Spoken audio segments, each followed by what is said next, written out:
Hi, this is Bill. So on this demo, I'll be showing you how to create applications in ServiceNow. So the first step basically is to open a studio. So as you open a studio, right? So what we need to do is navigate, right, and click studio. And here you will have a wizard that will assist us in creating an application.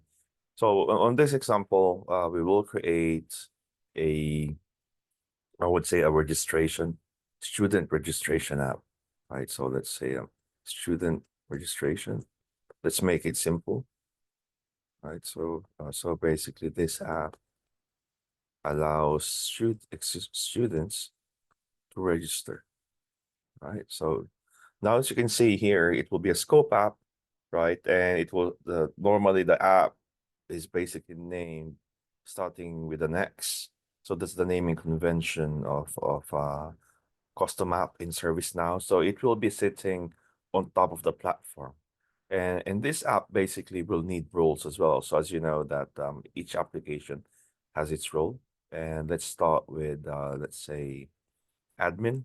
So let's have a name, let's say student registration, SR-admin, right? So let's use that as a naming convention, right? So as we create that, ServiceNow also allows some mobile or the classic. So we'll have a separate lesson about the creating mobile apps. So now let's do the classic application. So the classic application, it involves web. So anything which is on the web will be, or the using portals is the classic application. So now let's create a new table. So on this table, we will be inheriting from the task. So we can get all the features of the platform. One of them is the workflow engine, right? So we will be extending and extending, meaning this will be our parent. So we will be getting all the necessary fields, features, and capabilities of the task table. So from there, as we inherit, we could create new fields on top of it easily, right? So now what we'll be creating is, for example, the structure or the blueprint, right, of the table. So what does a student need, right? So of course, student name, right? So we will need the first name. So camel casing. So the first name, the field name, or the label, right, should be corresponding accordingly. So it will be a type text, right? So the type text will be string, and 40, I think 44 name will be too much. So the spacing will just probably 30, depending on where you're from, right? And from here, we could add another field. So let's do that later. So I'm just going to make the view smaller so the button will fit its size. So now press continue. And as I continue, right, so we will make our table extensible probably in a later, depending on your purpose. So it's like task table, we made it extendable, right? And it's really up to you, but you always think about scalability and reusability. So we're building this so it will be reusable. So let's say the name will be student registration. So that will be the label. And we will have auto numbering for now. So no tight rules in this one. So STU, and the number will keep this as a default for the time being. And we press continue.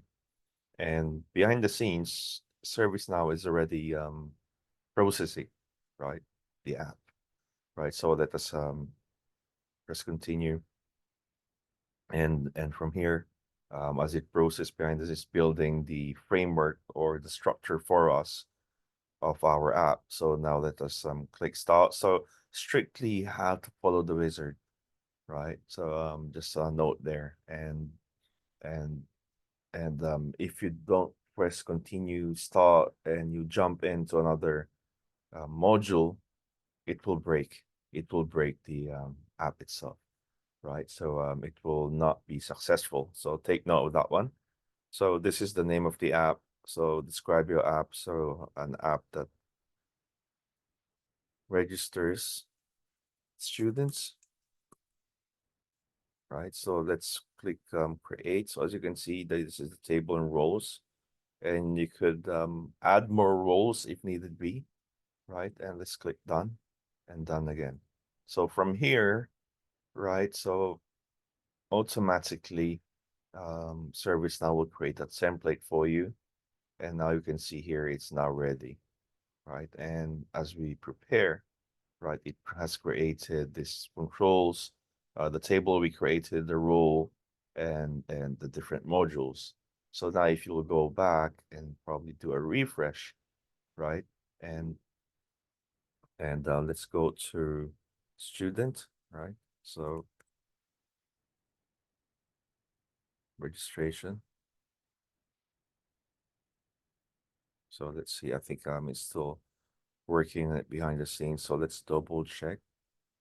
So it has to be student registration, right? All, so it seems right. So let's do a refresh here. And why is not loading yet? So let's type in again, student. There you go. So it's now loaded.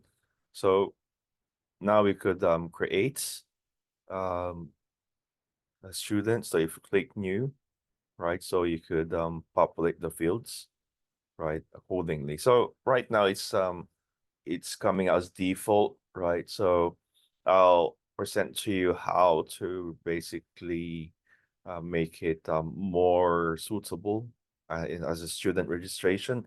We'll add more meats on the app. So that's the first step. And let's continue on step 2 on my next video. Thank you so much.